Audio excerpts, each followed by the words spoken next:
Hi guys, welcome back to Planet Mithril. My name is Mithril, and we have the first model teased and released and available for pre-order now for the Middle-earth range in 2026. I am of course talking about the wonderful new sculpt of Shelob Ungoliant. My goodness, this is an absolute beast.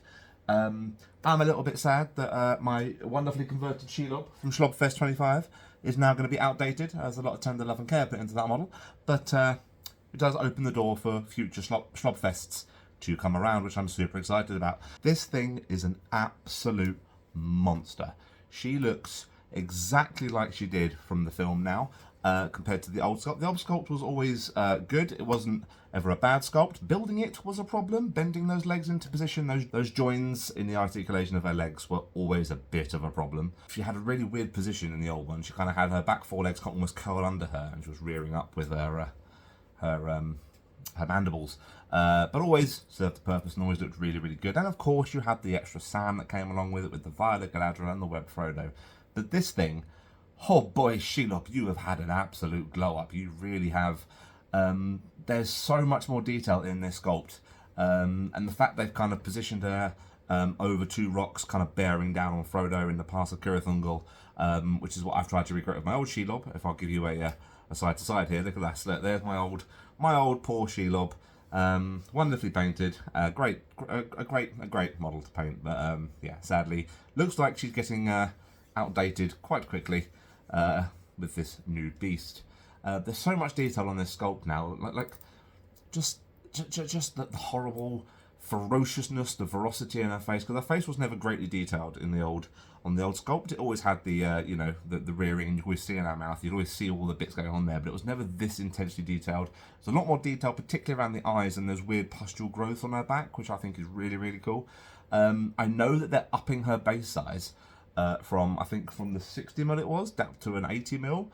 I'm not sure if I'm exactly right on those measurements, but they are upping the base size of Shelob, so now she's going to be huge, which befits the last remaining spawn of Ungoliant, right? Like, I think that's totally fair enough, and going to make some really interesting plays when it comes to playing the Cirith Ungol list. I personally think Shelob's done very well in the new transition between editions, and we had great fun running her at Shlobfest 25, also known as Doubles. I think I'm super sold on this model. She is thick though. Look at that booty.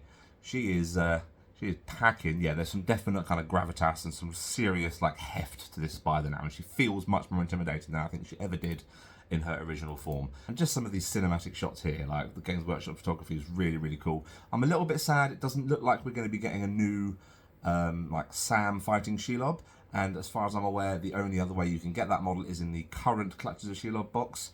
Doesn't seem like it's coming with the in the new box. I know you get a new Web Frodo, but you don't get a new Sam by the sound of it. We are also getting a new Gollum, which is pretty cool. I quite like the new Gollum model. I think it's probably the most animated and detailed Gollum we've had, particularly in a while. I wasn't overly keen on the Hobbit era Gollums. The Two Towers were probably some of the better Gollums, in my opinion. But this new Gollum looks really, really cool. It's really got the facial expression, really got kind of that gangliness, that kind of skulking over the rocks look. Gollum has, you know, I think they've really done well with really creating some character out of this. This is coming with the new book, I believe, as well, The Treason of Gollum, The Treachery of Gollum. I wasn't far off. And apparently he's going to detail a load of scenarios with Gollum, Sam, Frodo, and on leading up to Cirith Ungol and Shelob. I'm not entirely sure how I feel about it. I know that it's basically going to be, well, I mean, quite a lot of the scenarios are in the current Crest of the Ringbearer book, which we are currently working off of for our Crest of the Ringbearer, and we'll be doing so for the future Crest of the Ringbearer videos. So I'd be interested to see how they've kind of changed them and adapted them for the new rule set.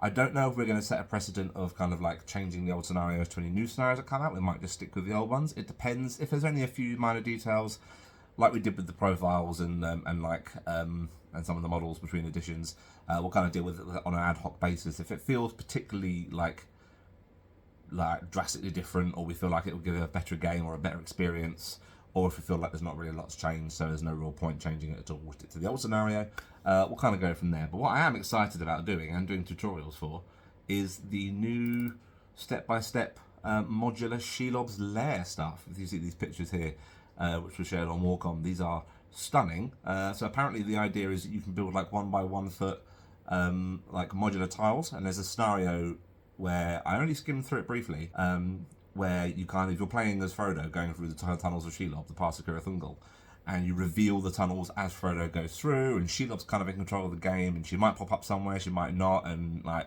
I love that whole kind of cat and mouse thing, so I think that's probably going to be one that's going to be really fun to do, and I'm super up for doing some tutorials on how these kind of tunnels actually do work, how good the step-by-step guide is. I'll be making some of these myself because I think it's a really cool looking board. Ultimately, I'm super excited. Like, this isn't a model that I don't think we needed. It's not one that I think is at the top of anyone's priority list. Certainly wasn't on anyone's radar as far as I'm aware, but it's one that I'm definitely going to be buying, and my wallet is extremely unhappy with you Games Workshop for this early in 2026 to make me part with my hard-earned cash. Seriously, guys, you know what you're doing.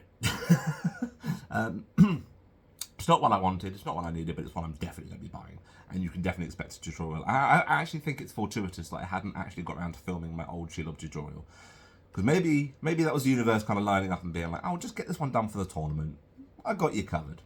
And suddenly, new Shelob.